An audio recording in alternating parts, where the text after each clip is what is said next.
Chairman বিন্দু আছে, আমাদের পৌরসভার সকল কাউন্সিলর বিন্দু আছে, আমাদের সকল অঙ্গ সহযোগী সংগঠন যুবলীগ, ছাত্রলীগ, নির্মাণ কমিটি, স্বেচ্ছাসেবক লীগ, কৃষক লীগ, তারপরে আমাদের যত অঙ্গ সহযোগী সংগঠন আছে সকল নেতাকর্মী এখানে নেট বন্ধ করে দিচ্ছেন।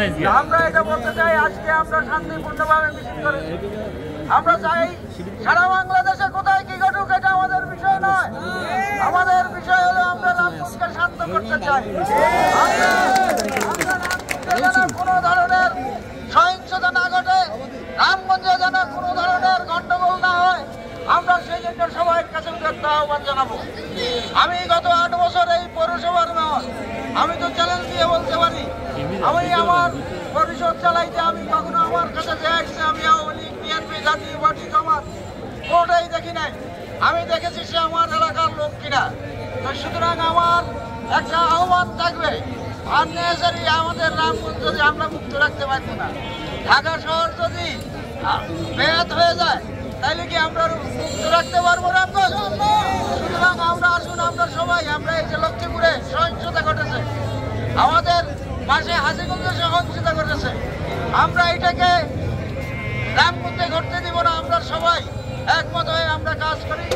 আমি সবাইকে আহ্বান জানাই, ভাই আজকে শোকের মাস, আমি জাতির জনক তার পরিবারের সদস্য এবং 15ই আগস্ট যারা মৃত্যুবরণ করেছেন, যাদেরকে হত্যা করা হয়েছে, আমি তাদের আত্মার মাগফিরাত কামনা করি এবং তাদের আল্লাহ যেন তাদেরকে বেহেশতবাসী করেন সেজন্য আল্লাহ রাব্বুল আলামিনের কাছে কামনা করি। আমি একটা কথা বলতে চাই, আগস্ট মাস শোকের মাস।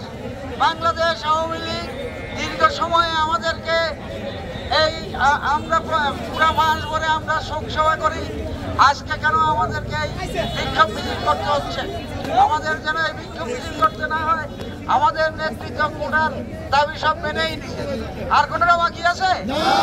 কিসের এক দফা বিএনপি জামাত করতে পারে, মাঠে আমাদের সাথে দেখা হবে, আমরা তাদের সাথে মোকাবিলা করে ইনশাল্লাহ টিকে থাকবো। ছাত্র সমাজকে বলতে চাই, আমাদের নেত্রী তোমাদেরকে যা দিয়েছে এটা আর কেউ দিবে না এবং তোমাদের সকল দাবি পূরণ করেছে।